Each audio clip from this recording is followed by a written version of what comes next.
inspire companies in the field of customer centricity in a digital world? My feeling is that the easy years of digital are behind us. I think the challenges that are ahead of us are more complex than what we faced in the last 10 years. Just look, for instance, into the world of mobility. In the past 20 years, we digitized maps, which is really, really important and really cool. That brings us to places. And it has a 99.9% accuracy. But in the next 20 years, we want to put driverless cars on those roads.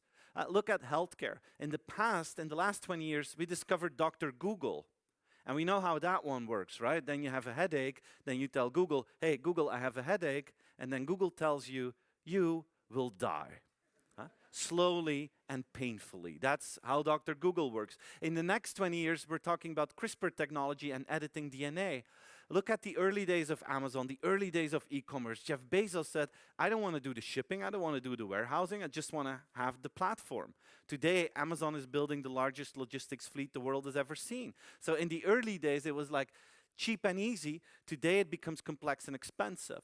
If you look at the strategy of Starbucks, one of their growth areas is delivery after a mobile order. I don't know if you ever thought this through, what this implies for a company like Starbucks. Huh? This means that you talk to your phone and you say, hey, Starbucks, I want to have my favorite coffee. I mean, in that scenario, the idea of next day delivery, not really sure about it. Huh? Half-day delivery with hot beverages is still ridiculous. 1 hour delivery is not good enough. You're talking about lightning delivery. 5 to maximum 10 minutes later, they have to bring your favorite drink wherever you may be at that moment. And we see that happening in China. Starbucks, in fact, is experimenting with this in China. They use their big network of stores that they're building there to build a logistics network to do a delivery in 5 minutes' time. Their plan is to open up a new Starbucks every 15 hours for the next 4 years, creating a network to enable lightning delivery, not doing it all by themselves, but also working with world-class partners like Alibaba and Meituan that will do those deliveries.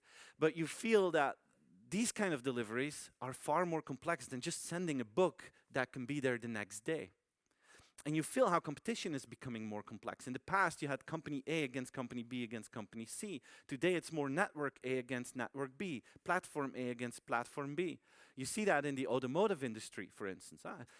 If you look at the traditional mindset, you have Audi, BMW, Mercedes fighting with each other. What you see is that BMW, Audi, and Mercedes, together they acquired Nokia Maps to have mapping capabilities and not being depending on Google or Amazon. And then you see that a company like BMW starts to work together with Daimler to go into the ride-sharing business. I mean, this is not some local grocery here in Stockholm around the corner. Huh? This is BMW and Mercedes, two of the most valuable brands in the world, companies that have been around for more than 100 years, that are extremely rich, that have the best engineers in the world. And they believe that they cannot do it alone. You have to work together, and friends can become enemies, and it's about building a network to really enable those customer benefits. I inspire companies in the field of customer centricity